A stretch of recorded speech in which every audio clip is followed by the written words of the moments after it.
por este detalle que nos ofrece la familia en los 35 años que llevamos de vida matrimonial. Agradezco en su última parte las palabras de Olga. De mi Helmut. En su última, porque la primera no la comparto. No. En su última parte agradezco las palabras de Olga y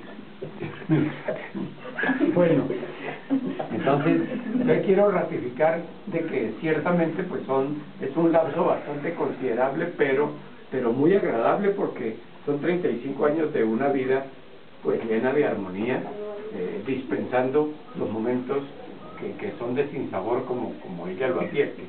No obstante, yo sí le significo que ha sido una relación constante y amena, y que esta relación que hemos sostenido y que hoy continúa sirva de modelo, de paradigma para los demás hogares que también tienen el curso matrimonial.